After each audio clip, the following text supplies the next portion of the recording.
shark, It's for you, Jerry. baby shark, Jerry, Baby shark. I feel like Jerry's kids. Baby shark, Thank you. Thank you so much. The second shift has arrived. I'll be back in 30 seconds. I'll be back in 30 seconds. With a shark teeth. That's awesome. I mean, how long do you want to keep this shit up? I don't have your skill. Yes, you do. All right. I come out every fucking day because that's what I fucking do. And the worse it is, the better it is.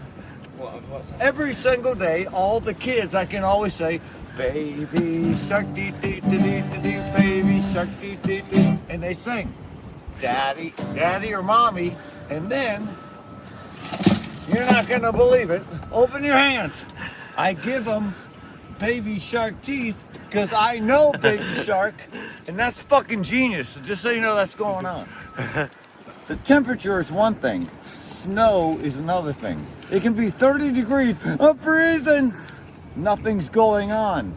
But then all of a sudden it's snowing, it could be 10, I don't recognize it because of snow, right?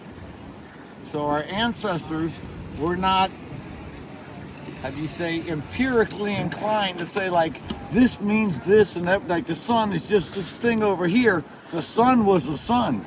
So I feel like maybe, I'm just saying, when it's fucking freezing balls, but it's snowing and I get attention, those things have more qualitative properties than the things you're paying attention to, like the temperature. So it warms your soul.